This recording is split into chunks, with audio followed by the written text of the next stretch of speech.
Well, let's settle for the details now. We are live on X Spaces, on Facebook, on YouTube, and of course on myjoyonline.com. Your comments are welcome. This afternoon, protesters of the NPP-led Save the Judiciary demonstration, they've successfully this afternoon presented petitions to the three arms of government, the judiciary, legislature, as well as the executive, as they mount pressure on President Mahama to reverse the suspension of the Chief Justice.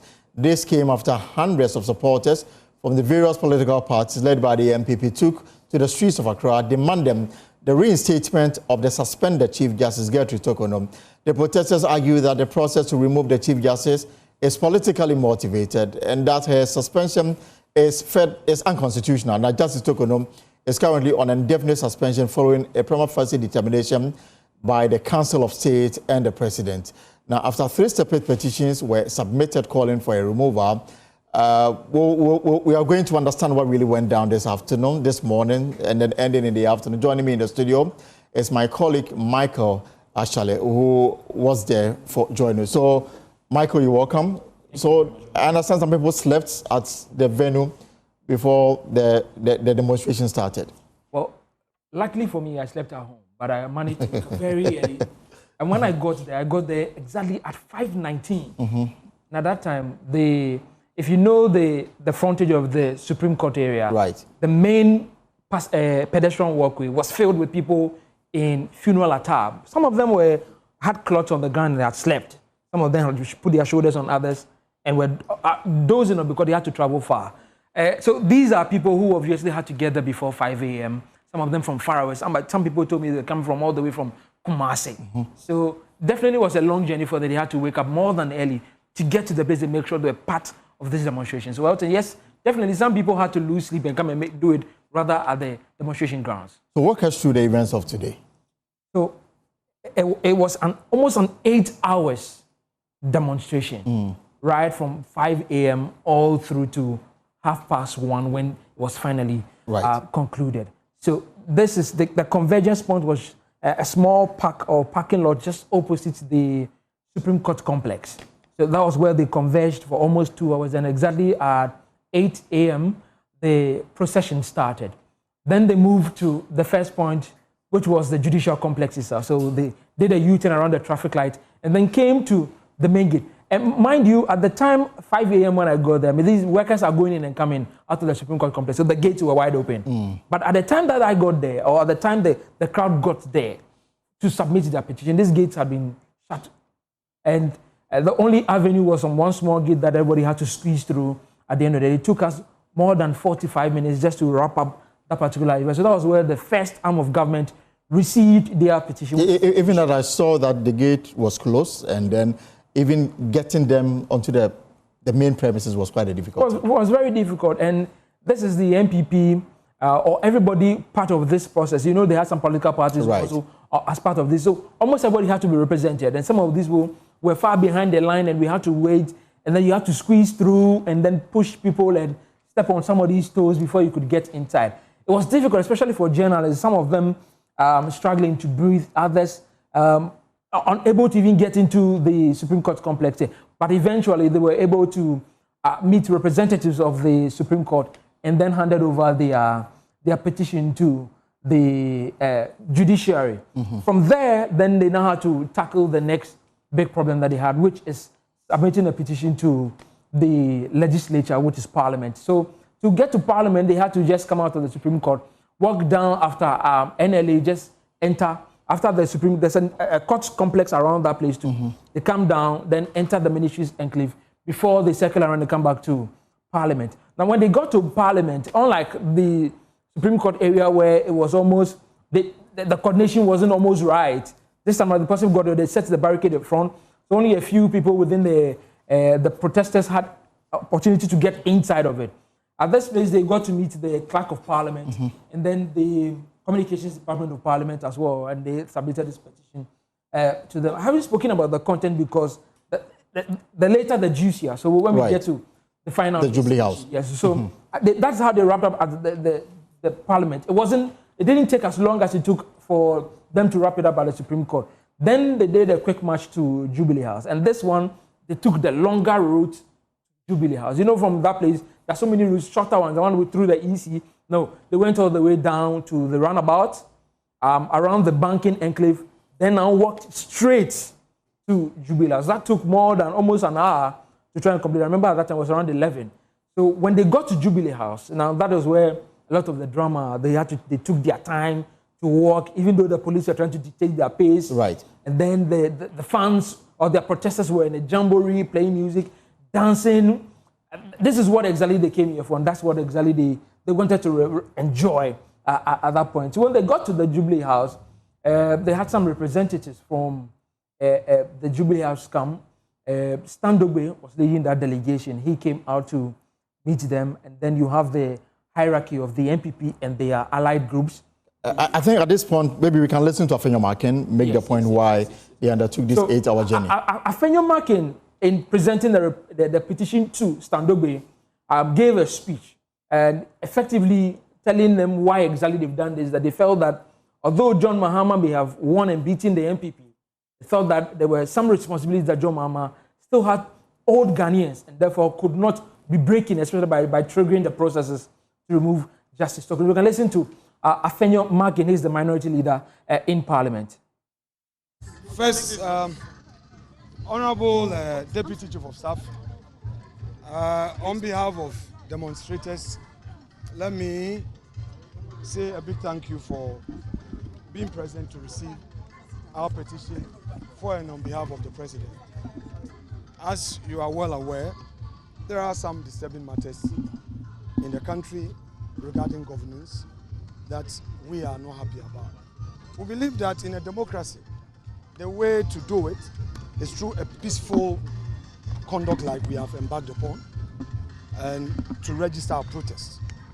We started with the judiciary where we presented a petition, the same petition to the Judicial Secretary for onward transmission to the Judicial Council. We went to Parliament. The clerk to Parliament received us on behalf of the Speaker. We expect that the petition will be brought to the House floor once the House resumes for deliberation. And finally, to the principal actor himself. We believe that what is happening is not good for us. There must be an end to this issue of you do me, I do you. There must be an end to retaliatory politics. In Ghana today, all of us as political actors have a story to tell. Where do we end the vicious cycle? It is not yielding to the whims of hawks and hardliners in our respective political parties that will make us better political leaders. We believe that the hawks must be pushed back onto the fringes so that the centrists can take the center stage for the good of our country. In today's era of social media, you cannot control what gets onto the street, and this democracy must be protected and safeguarded. So, my respected brother and friend, this is to you. The language is very respectful and decent and expresses our views because we know we are addressing the President. We hope that it shall receive the needed support for the Chief Justice to go back to her office and do her work. Thank you so much indeed. All right, so that's the minority leader, Alexander Afenyo-Markin. So who received this on behalf of the President? Stan Dogbe. And Stan Dogbe is the Deputy Chief of Staff. Yes, so he received this on behalf of the President, and possibly unlike many other demonstrations when people present petitions to any institution, as usually the main people they are submitting to don't come. So the response is that, oh, okay, I'll give it to the person you've written addresses to, and we'll get back to you in due course.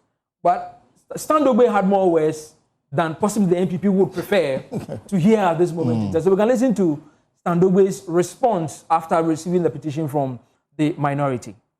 Here in the office of the President, and on behalf of the President, I'm delighted to receive the petition from the coalition and it will be duly presented to the Chief of Staff for the attention of the President.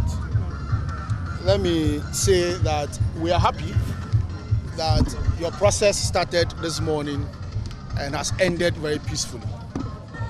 That in itself is a very strong message about the democracy that President Mahama wants to instill in our dear country. If it were the case like this over the past 8 years, I'm sure that the retaliatory politics that you talk about wouldn't have been the case. You referencing retaliatory politics is an admission that the 8 years of President Akufo-Addo and Mahama Bawumia were not the best for this country. You can be assured, however, that President Mahama, as every Ghanaian knows, is not that politician. President Mahama does not believe in retaliatory politics. He's described as, too much of a father for all kind of presidents, and everybody knows that. Whatever actions that are being taken now, whatever decisions that are being taken now, as everybody knows, is in line with the provisions of our 1992 Constitution. Indeed, before President Akufo-Addo left the presidency, he himself had started a certain process where issues were brought to him about the Chief Justice, and he referred them to the Council of State. And that is what President Mahama has done. It is not about retaliating on something that was done by the previous administration against President Mahama or the NDC. So the process that is ongoing is constitutional, and I do believe that if the committee that has been set, completes its work, whatever decisions that they make, just as the Council of State's advice to the President was binding on him, it will be binding on him. I can assure you and the people of Ghana that we appreciate the fact that just as government ensured that you went about your demonstration peacefully, there was one also last weekend, peacefully without any attempt at preventing you from expressing yourselves. We will continue to allow for that peaceful expression of ourselves in this country under President Mahama. Nobody is going to inhibit or stop anybody from going that. That should tell you that President Mahama, in less than 120 days, has demonstrated how he is going to save the democracy of Ghana. He is going to grow the democracy of this country, and we are going to be together. That's how the demonstrators were received at the Jubilee House. Deputy Chief of Staff Stan Dogbe. I wonder whether the group will have any formal response from President Mahama, in view of what Stan Dogbe told them. Possibly, and because of the response that came, you could even hear the ending. Oh, yeah, so some murmuring. You are not the president. You are not the president. The petition is addressed to the president, and because you are not, we're expecting the president. I put some of the sort of response that they got to the General Secretary of the NPP, Justin Frimpong-Korea, who said that it was distasteful because they thought that they were expecting the president to respond. Right. And the responses they are getting from the Deputy Chief of Staff is way far from what their demands are on paper. They were not happy about a particular response, Evan. All right, so we'll leave it here for now, but did they indicate what happens after today? Well, we've heard from two individuals and what they've been telling us. First, what Henry Nana Boakye told you just a few days ago, that this is just the beginning. I've also spoke to the General Secretary of the party, who says that they will give the presidency some reasonable time. I pushed, he still maintains that reasonable time, after which they will take further actions to force the hand of government. All right, thank you very much, Michael Ashale. And he followed the demonstrators this morning, ending somewhere before 2 p.m. And you heard the responses that came from the Jubilee House, Mr. Stan Dogbe, receiving that petition on behalf of President Mahama, giving us a taste of what the government itself will speak to them on this particular matter. Well, your comments are welcome. Do you think that this demonstration by the NPP will force the president's hand to give in to their demand? You can leave your comments on our X space, on YouTube, on Facebook, and I'll share it with the rest of the world. And of course, this afternoon I'll also be joined by the Director of Communications with the NPP. He was also among those that went on this demonstration. And of course, also be joined by the Deputy General Secretary of the NDC, Mustafa Gbamde. Another story we are also keeping an eye on. Just a few minutes ago, President John Mahama launched a code of conduct for his appointees. So some of the things we are picking from that document is that no political appointee under the Mahama administration is permitted to purchase state assets or gifts and hampers received by government appointees with an estimated value exceeding 20,000 Ghana cedis must be declared. And of course, government also said that appointees who have yet to declare their assets will lose 4 months of their salary. Now, we will speak to the Minister of State in charge of Government Communication, Felix Ofosu-Kwakye, in the second half of this program. You can send in your comments ahead of that. Let me bring in Mr. Richard Ahiagba. Rich, you're welcome to the program. Thank you, Elton. And how was the walk? It was good. It was very good. It was good fatigue for us this morning, but a more substantially democratic exercise that is fulfilling. And you think that this will force the hand of the president to do something?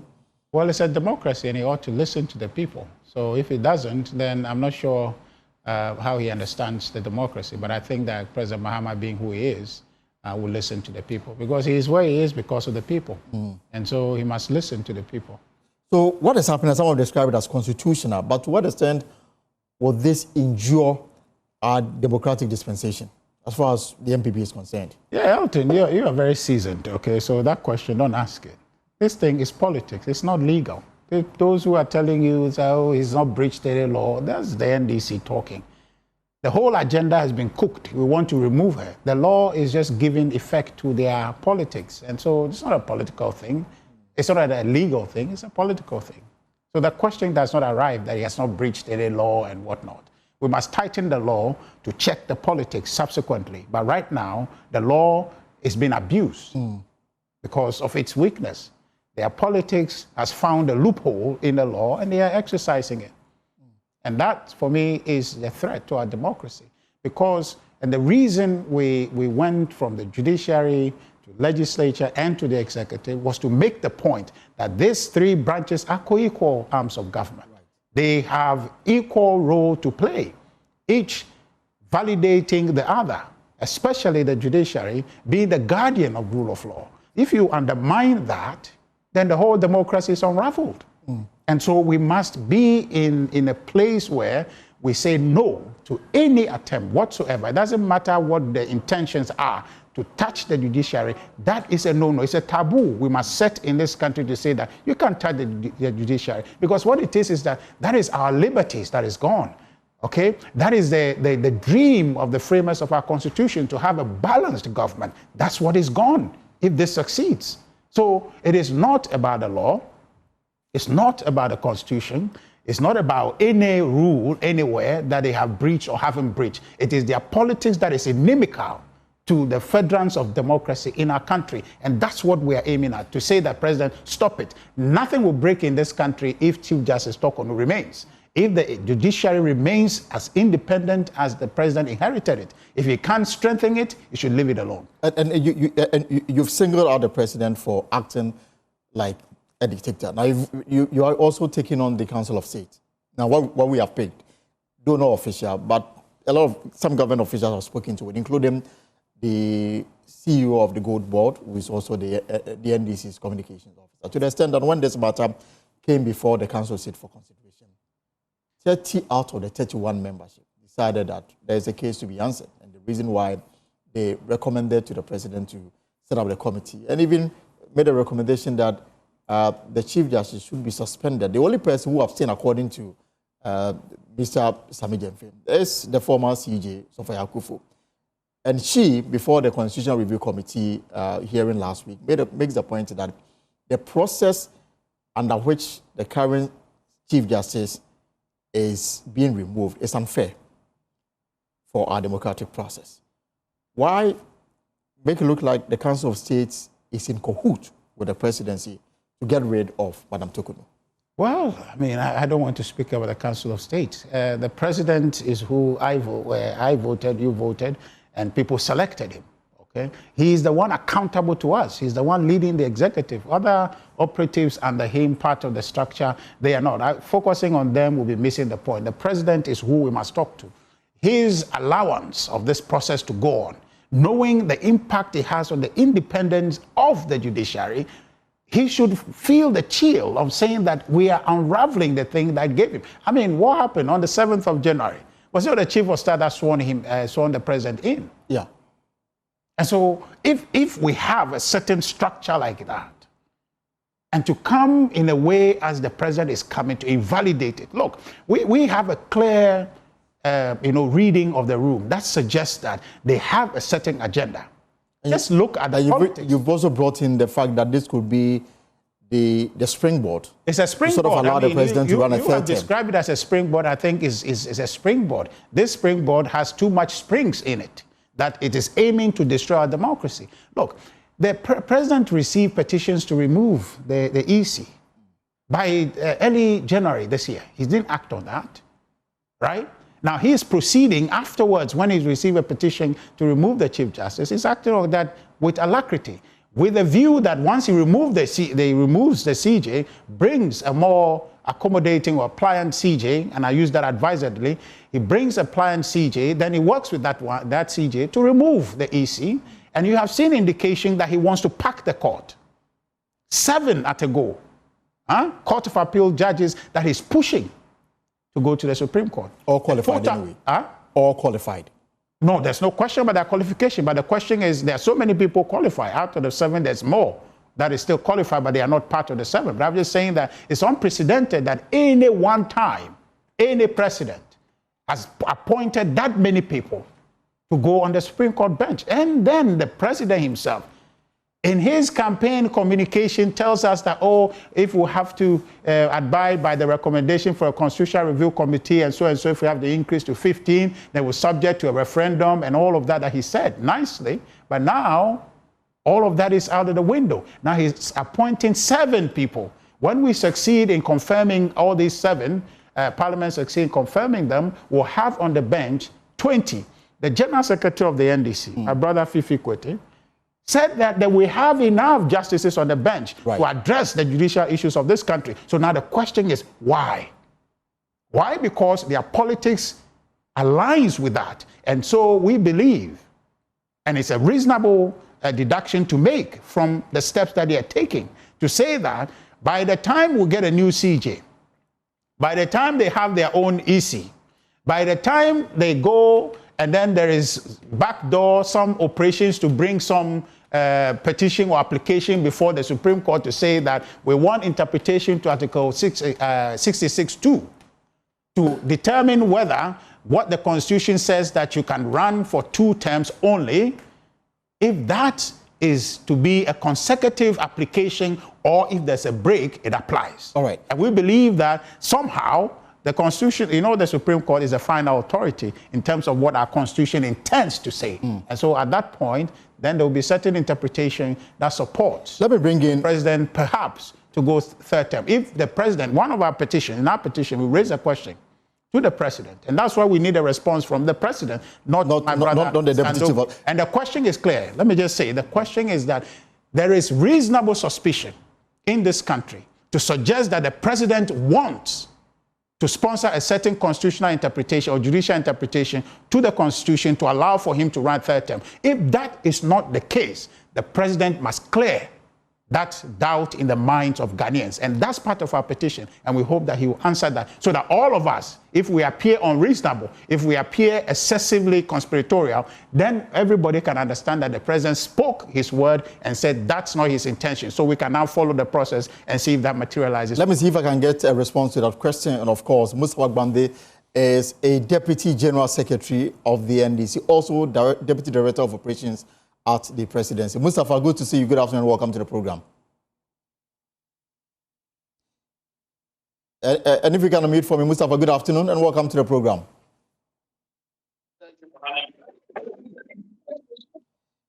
And it's quite difficult to hear you. I don't know where you are, if you can reposition yourself so we can hear you clear. I can hear you. Right. So your friends went on the streets today. Now, let me start from the ending words of Richard Ahiagba. Is the president contemplating running a 3rd term in office?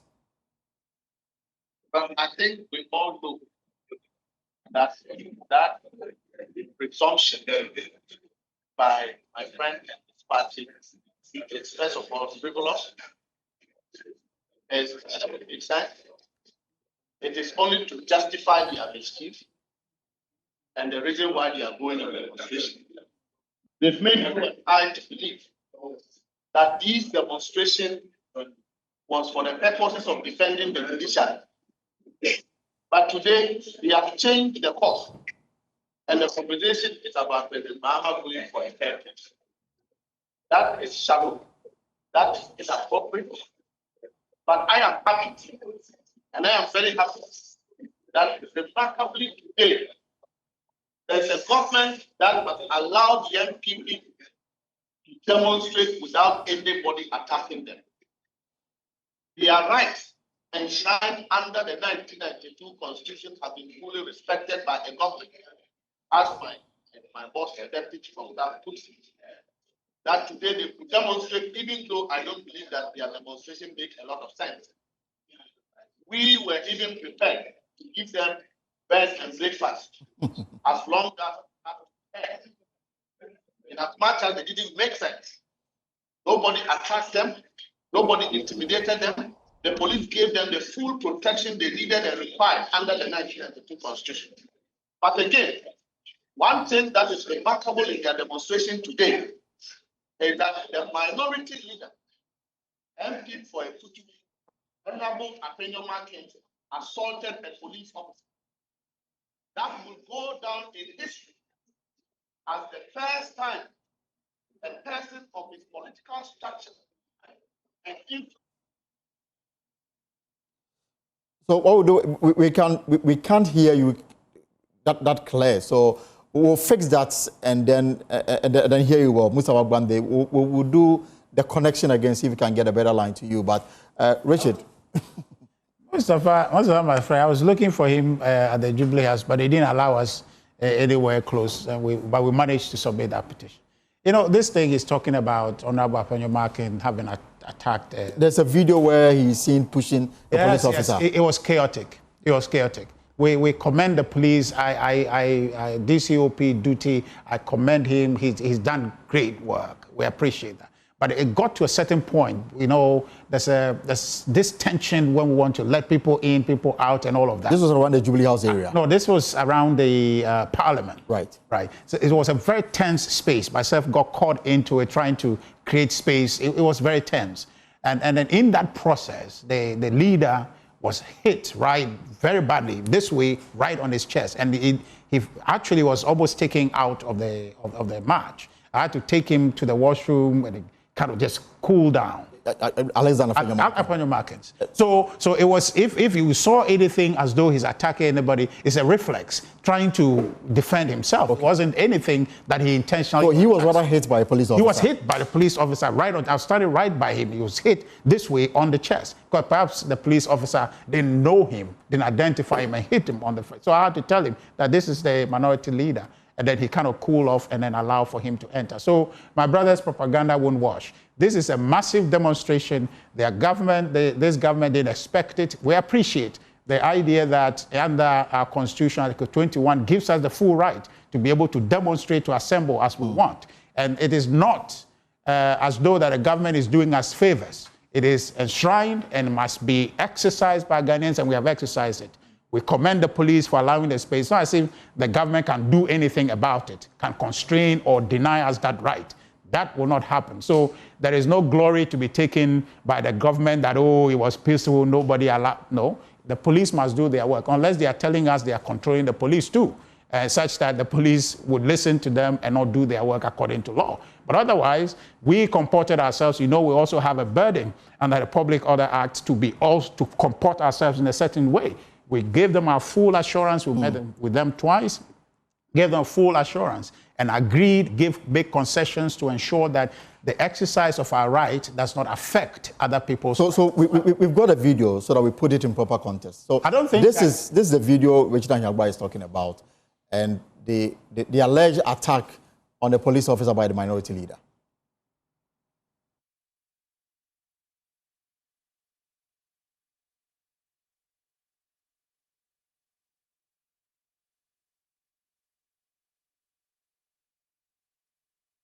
To push whoever.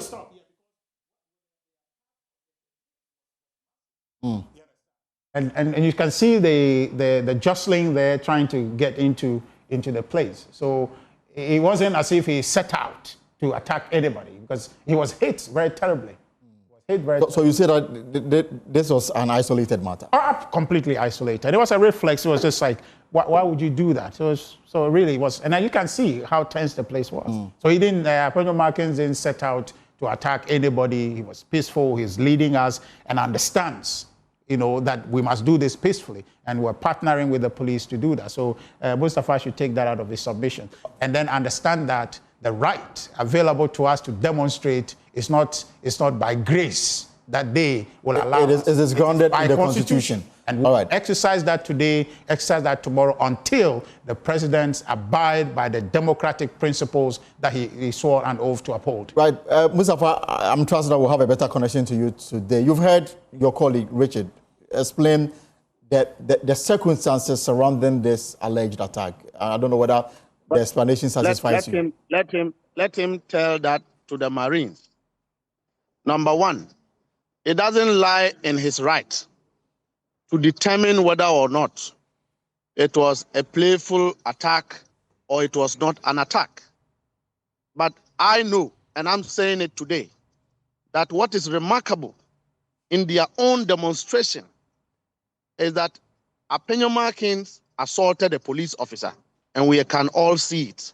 Whatever explanation he's given is an afterthought, but that conversation will come at another date. Number two, that today, because we didn't hear you so clear in your initial remarks on this matter, the first question is asked is that they've picked intelligence that President Mahama is nursing or preparing the grounds for a third term in office. Is this something that you can confirm for us? It's a preposterous posture, very disingenuous. And number one, they told you and I that this whole demonstration was seeking to protect the judiciary. Today, it is about President Mahama's third term or not. So really, they have confusing and inconsistent position as far as this matter is concerned. They will tell you that all of them are linked together in a way. But that is okay. What is important is that I believe, and I must commend the way our government, even the Deputy Chief of Staff, Standogbe, received them. We couldn't have gotten those cases in the last 8 years under President Akufo-Addo's regime. By this time, you would have been hearing hot water on people and stray bullets. But that is not a story today, because a listening president is in power. A government that tolerates everyone, even if you don't make sense, is in power, because we believe that their right to demonstrate is derived from the Constitution. So as the Constitution also imposes responsibility on other individuals, they should not, and Ahiagba and his party should not try to impede constitutional processes as far as the rule of law is concerned. That will ensure that public officials are held accountable. And so they have done with their demonstration. We should all respect the processes that are ongoing, be reasonable enough to allow the laws to work. I'm quite surprised. Their demand is that the whole exercise should be truncated. The Chief Justice allowed to go back to work, and then the process will move her truncated. Minority will have their say, but majority of Ghanaians and the law would have its way. It is not for them to determine whether a process will continue or a process will not continue.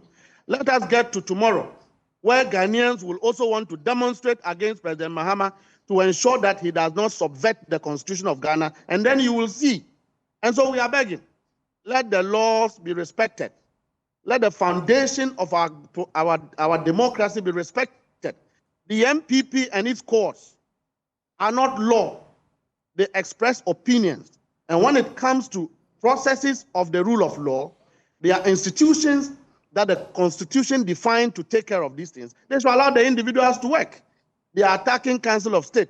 Since when did we change the modalities of electing Council of State members? Since when did we change? Was that not the same procedure President Akufo-Addo used to elect Council of State members who advised him? He empaneled partisan individuals at the EC. Nobody had issues with it, even though we sought to elect the government. They disregarded it. Today, we should change the rules. I have heard many people saying that the processes of removing a Chief Justice is unfair. Right. The unfairness of it doesn't make it unconstitutional. And Ahiagba knows that. So why are they mischievously disturbing everybody? Today have just been a wasteful exercise. But of course, it's okay because we are seeing them for who they are. If they had not demonstrated, we would not have known that Afenyo-Markin is not only arrogant, but also lawless. But we have seen it now. So Mustafa, the government is unfazed with what is happening. Hello, Mustafa.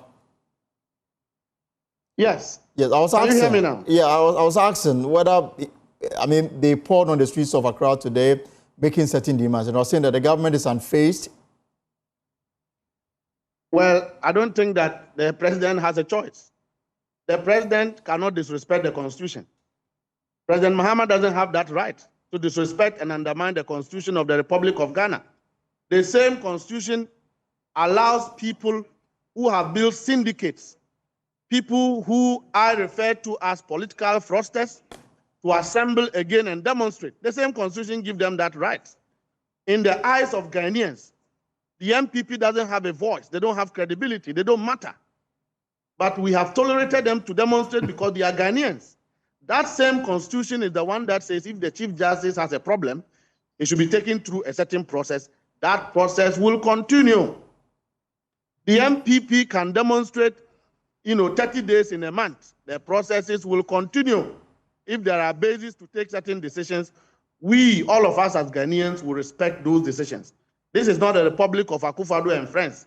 This is the Republic of Ghana, and the Constitution is what holds all of us together. We should respect that Constitution. I'll come back to you on this matter. Let me bring in Richard again. So, Richard, after today, what's next? Government appears unfazed with the action you took today. They are going ahead with whatever the Constitution says it should apply in this matter. So, what next after today? If they are Democrats, this is not whether they are phased or not. Internationally, this is a dent on the president's reputation as a tyrant, one who is seeking to undermine constitutional order. Couldn't it also be the other way around, that he's simply respecting the Constitution? I've just told you. Which Constitution are you respecting to undermine the same Constitution? You understand? The Constitution wants an equal balance of, it wants a balance. But it also provides grounds under which yes, it will provide an arm of government can be removed. And that is what the president is following. I agree. It provides the ground, but that ground is not to be abused. Where you are, you work for your employers, they can dismiss you. Right. But they must have cause to do that. What we have the cause is a petition. No, all that we have seen, those things, they are not legitimate basis. I've said somewhere that if that's what they are going to do, it's shocking. It's shocking that in just 4 months or whatever, 5 months or so, they have become so tone deaf already. They are disconnected. See the arrogance with which they are talking. See the arrogance. They are attacking GBA and some of them saying that they don't want to be members of it. But you see, the truth of the matter is that this cause that we're engaged in, it is not the NPP in isolation. We have 4 political parties with us. We have the organized labor, which spans the spectrum, okay? Which spans the spectrum, all Ghanaians for that matter, okay? When organized labor speaks, it speaks literally for all the country.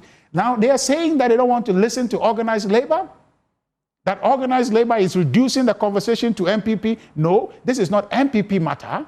This is Ghana issue. Because really, what holds us together is this Constitution. And the president, His Excellency John Dramani Mahama, is president today because of this Constitution, because of the balance of power that worked.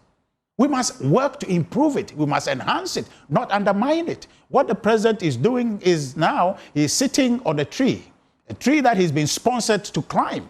And he's sitting up there and is exercising in way as though he's cutting the tree on top of which he's sitting. Very soon, when what cutting is doing, if it gets dense enough, the tree gets dense enough, it will unravel. And he's sitting on top of it, it will come down with it. We're saying that our democracy must not be touched. So if they are sitting at Jubilee House right now, watching us and thinking that as for them, they have power and they will do whatever they want, let them carry on. But we are determined. Our cause is democracy. And you, the media, must also join this, because what they are trying to vanquish is all of us. It's all of us. And there is a certain history in this country. Okay, unfortunately, unfortunately, linked to their tradition in undermining the judiciary in the manner they are doing. So this is almost, it's almost surreal to see that these are the same people trending in that direction. And if we don't act now, as we didn't act yesterday, we would get to a point of no return. And we're saying that now that we have the presence of mind, we will not allow for the NDC to walk us down that rabbit hole. We will not go there. We'll wrestle our democracy. And indeed, if they don't agree, we'll continue to demonstrate until they get the point. And the international community is watching. It will affect our country. And we are saying that this democracy must be safe at whatever cost will persist. So the actions that you are asking would follow. But the point is that it will be democratic, and they must listen, because this is the process they signed up for. President Mahama became president and swore to uphold the Constitution. And the Constitution says that we must have a balance of power. There must not be any attempt whatsoever to undermine the judiciary. And for me, that is where my difficulty lies, because I'm not sure the president is acting outside of the Constitution. You see, you keep asking that question. There are three petitions. There are three petitions. In fact, 5, as we have been told. Yeah. And it went through the process, came back to him. Process, that's the Constitution dictates that the president must follow. And I'm wondering which aspect of the process the president has violated. Elton, sitting here. Let me just give you a good example so you don't ask this question ever again. Don't ask it. Okay? It is propaganda you are buying into. Look, no, I'm looking at the Constitution, what it says. No. That is the NDC narrative you are promoting. Look, you sitting here now, we have your cast here who are showing everything. And then after this program, somebody goes to make an allegation against you, to your boss. And so Elton was sitting there, whatever, fidgeting on the program and whatever. And that's how come the program didn't go well. Okay? And on the basis of that, you are removed. I'm sure I'll be given a fair hearing. But because the idea has been conceived to remove you, and your colleague who went to make that falsified allegation against you, they just need a scintilla of evidence to conspire and then remove. Then perhaps when that happens, it will be according to the rule book of the multimedia, right? You will be removed. But the basis for it is unacceptable. Okay, that's what we're talking about. Yes, the rule is there. But when people go and sit in a dark room somewhere and they cook this political agenda and bring it, the law is black and white in its application in terms of the processes that it has outlined. We all have agreed that 146 is problematic. But right now, the NDC is exploiting it. And I'm saying that we shouldn't allow them to abuse it, because if the Chief Justice has done anything for which reason she must be removed, then it shouldn't be anything to quibble about. You should not have any difficulty with the reasons to say that because of what the Chief Justice has done, I know it. That one, we shouldn't accept it. We should get to that point. But you see, to have an independent body such as that, the head of it, and the flimsy excuses that have been put out, for which reason you are going to attack that, I find that to be reprehensible. Right. The president should not acquiesce to something like that. That's our question. Why is the president doing this? Is it in line with his agenda? And we raised 3 questions. Most of us should read the petition. We raised 3 questions. There's not a deviation from our goal. Our goal is that immediately reverse the suspension. And 2, the president must affirm publicly that he's still committed to upholding the Constitution, which includes that ensuring the balance of power works. And the 3rd one was what I told you, which says that, Mr. President, there is some concern in this country that your posturing towards the judiciary is aimed at achieving a certain interpretation that favors your attempt to run 3rd term. If that is not the case, clarify that so we cease that worry. And so it is not a deviation. All right. We are focused and we are clear. Let me allow an independent... We want the judiciary to be left as independent as President Mahama inherited it. Thank you so much. Rachel, I'll come back to you to conclude this matter. But let me bring in a constitutional lawyer, Justice Abdullah. Justice, it's been a while. Good afternoon. Welcome to the show. Indeed, it has been a long time. But you know, I prefer being an objective Ghanaian, a citizen. Okay. Rather than an independent person, because I do not think that anyone is independent in this country. Absolutely. We all have our interests somehow, one way or the other. So help us. I am more objective. So Justice, help us. I prefer that. Help us walk on this fine line. The government says that they've not done anything wrong. The Constitution dictates what the president must do, and that's exactly what the president is doing. The NPP says that no, you are violating this article. You have a preconceived mind to remove the Chief Justice at all costs and then, turn the judiciary into another arm of the NDC. In the middle, what really is going on as far as you are concerned? In fairness, I find the arguments made by some of my very good friends, and when I say good friends, some are even my brothers, on the NPP side as more political than legal. And to that extent, it's difficult to engage in that kind of debate. Because I've called several, I've thrown this question to any lawyer in Ghana, whether NPP or NDC, to point out a single provision in the Constitution that has been violated by the president. Because I have gone out there on public to have said, and I still affirm that position, that from the moment the petition was served on the president till this very minute that we are speaking, there has not been any step that has been taken by the president that I see offends any provisions in the Constitution.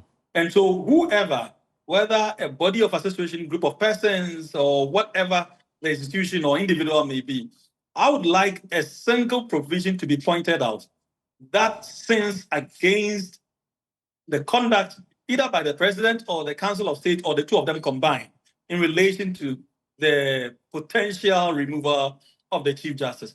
Nobody has so far been able to point out anything. The only thing you keep hearing is about exercising of discretionary power, right, which has not been provided for in the as far as, of course, some of my colleagues are concerned, that there ought to be a regulation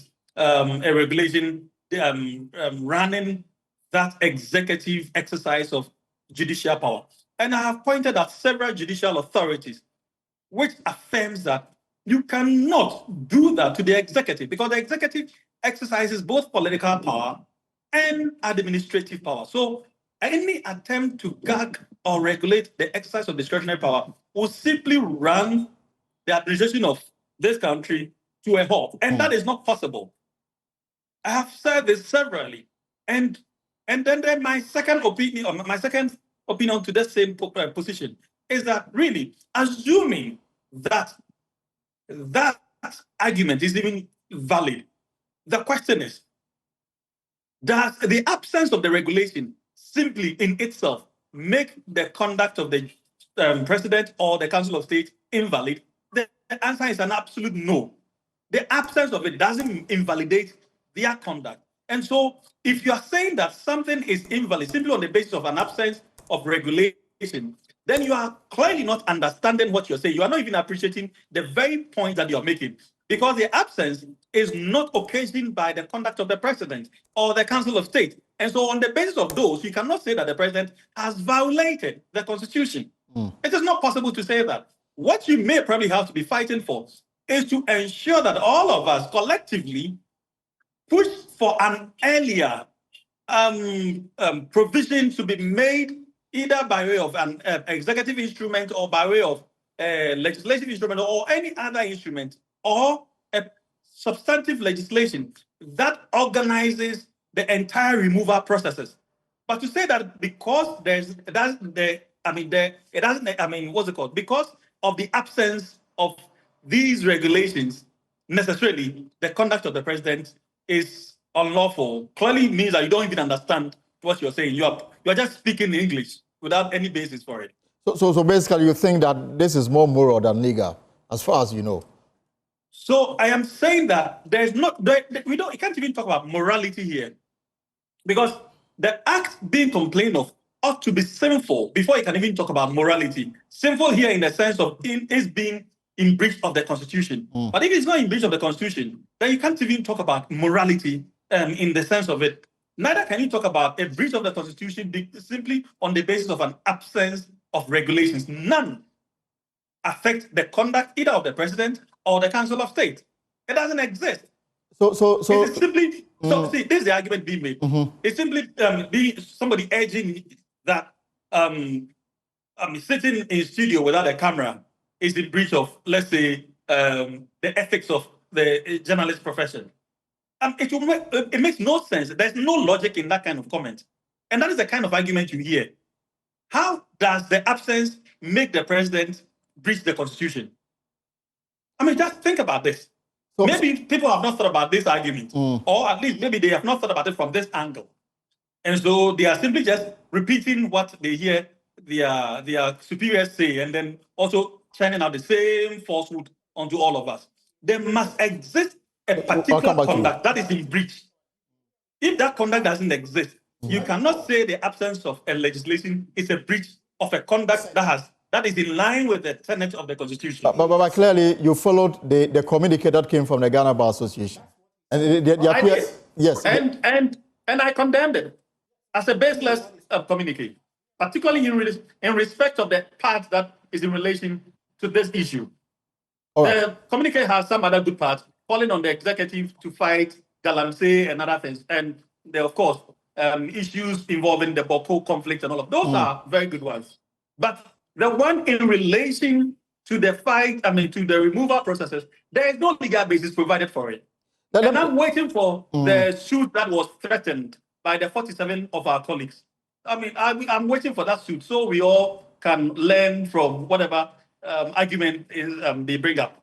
Let me ask this question so I can have Richard to come in. So, do you get the impression that those who are against what the president is doing, they are doing so with the mindset that because we want to respect separation of powers, even if one arm has misconducted him or herself, the president should look the other way in terms of preserving the protection of the other arms? Is that the impression you get? In fact, that impression has never been created at all. If anything, it's a cloak to, if that impression is being created, it's just a cloak to get people to buy into the wrongful argument being made in respect of this matter. But that would be a dangerous argument to be made, a very dangerous argument, because really, what is complained about here? The petitioners complain of a number of things. The Constitution has laid down the basis for the removal of the CJ. There are three main bases. If the basis of these petitions do not fall within any of these categories, i.e., the incompetence of the CJ, the infirmity of body and mind, among other things. If the petition doesn't fall within any of these categories, the CJ can never be removed under any circumstances. Right. Absolutely under no circumstance can you remove a CJ if it doesn't fall within any of these categories. Now, if you say that a CJ has fallen foul of any of these categories that is laid down by the Constitution, and someone has petitioned for this issue to be interrogated, and you rather go attacking that person, then I think there's something wrong with you because you do not understand what it means to hold leaders accountable. You are losing the entire principles of accountability, the entire principles that have been laid down by our Constitution for leaders to account for their stewardship. Besides the fact that I do not see these interrogations that are ongoing as a persecution. Of course, unless someone can point out to something that is being done ultra what we all know. If there's something that is going on that beyond what we all know, then those issues must be pointed out to all of us so that we can all contribute to the debate. But to sit back and simply churn out on false arguments that do not make any basis, whether in law or in fact, is sometimes to take all of us as idiots, and that is clearly unfair. It is not right. So you disagree with those who say that this is an attack on the judiciary? That's my simplest argument, that holding the CJ accountable if he has done anything wrong is not an attack on the judiciary. In fact, it's rather upholding the integrity of the judiciary, if that is what is happening. And I say if because at this point, I'm assuming that the information that is already within the public space may not necessarily be what is the basis for the removal processes. And I say this because what we have seen on social media and other media houses, there's nothing official about them. And so I'll pretend that they are not the actual ones. Right. Now, if they are, of course, that is a different argument that has to be made. And that argument can be interrogated simply on the basis of the petition that has been sent. But mind you, all of us have to admit that our feeling and appreciation of what is right and wrong when it comes to this matter might be different from the adjudicating body. And the adjudicating body, we have two Supreme Court judges sitting on the matter. They have not come out with their findings. And so we cannot even prejudge their findings and conclusions before they even sit on the matter. My final question, 13 days into the suspension of the CJ, we do not even know whether the committee has started its work. Is it overdue that something is heard from the committee that is probing the issues against the CJ? Unfortunately for all of us, the Constitution says that everything must be held in camera. My basic understanding of this is that the public will never know anything until their findings are out. And even their findings, we will never get to know. The decision is what we will know. And when the decision is communicated by the president, that on the basis of the findings of the committee, decision A has been taken or B has been taken. That is the only thing we will know. We will never know the actuals. And so at this point, it is difficult for any of us to say that the committee has not even started its work, of course, unless you have a strong basis for saying so. Right. If you do, then I would expect that at least they should also keep us updated that they are doing something. We need to know. We cannot be kept in the in the darkness. But we do not.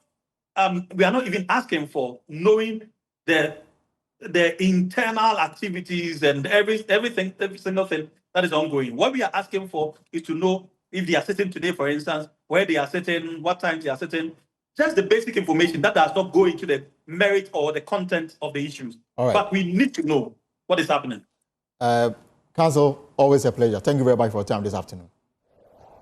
Richard, before we go. Yes. Mm-hmm. So you allow me a few minutes. Right, of course. So first of all, Justice Abdullahi should speak to fact.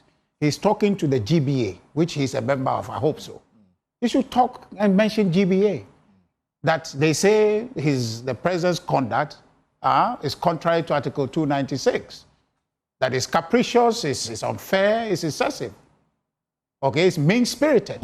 He should say that. We haven't said that. We haven't made that argument. So when he says people are making and he says they are superiors, and who are their superiors? He should go and talk to GBA, not we. All right. They are the lawyers. They can argue that matter. But we are clear in our understanding that this is political. He doesn't want to argue the politics. Fair enough, he go to join GBA, let them argue the law. But we agree that the actions that the president is taking is excessive. You understand? So we didn't say that. So just next time, just speak to GBA and address their concern. But he hasn't spoken about organized labor, who is equally concerned. It's not law over there. It's about what affect our lives and eventually our democracy. That's what organized labor is worried about. You understand? So issues, those are there. They are not addressing organized labor's concern, which is, matter of fact, representing the views of all Ghanaians. Number two, you see, I can tell you, Elton, with all the understanding and the what I can master right now, to tell you that I believe the committee will clear the Chief Justice. The committee? The committee will clear because, look, if you look at the threshold they have established, it's low according to some people. It's completely unreasonable. That's where you must see the politics in it. That you say that the Chief Justice in a court situation holds somebody in contempt and that is equal to a petition to remove the person. What are we doing? Don't we have any job to do? Because the president told us he's coming to create jobs, but now he's busying himself about dealing with people's quibbles. When a Chief Justice in a court situation, in fact, the thing about that contempt was not only Chief Justice Gertrude Tokodu who said that. Other people responded. Of course. The chair of the committee was part of the panel. He made a point that the person's conduct was in contempt of the court. So what are we doing here? I mean, it's like when the NDC came out with the 24-hour economy, and as a country, we watched that forced on us as a reasonable thing. It's completely unreasonable. You see how they are struggling to implement it? Why are we here acting as though that we don't know what is Richard, your final words before we go. My final word is that we should stop this pretense. We should be able to call things for what they are. The NDC is trying to force a certain narrative on us, and when we see it for what it is, let's call it. What the president is doing is wrong, completely wrong. Okay. He's getting all of us hyper in this country because we are jittery about democracy, and he's touching it as though it's a joke. And they sit in front of Jubilee House and Mustafa comes on a camera and talks about it as though that it's fine. No, it's not fine. And my brother Abdullah come on the phone, talks as if it's okay. No, it's JBA, talk to them. But we're saying that our democracy is not your law. We are saying we want to preserve our thing. Because when you don't have democracy, we will not come here and sit and have this discussion. That's true. We'll leave it here. To protect our democracy, and people better get serious. We are not joking. It is not against President Mahama. It is not NPP. This is a Ghana thing that we must watch, that the president does not take over the judiciary as he's trying to do. Richard Ahagba is Director of Communications with the opposition NPP and was amongst those that went on that walk, that demonstration this morning. We're going to take a short break here. When we return, I will tell you why President Mahama is whipping his appointees when we return.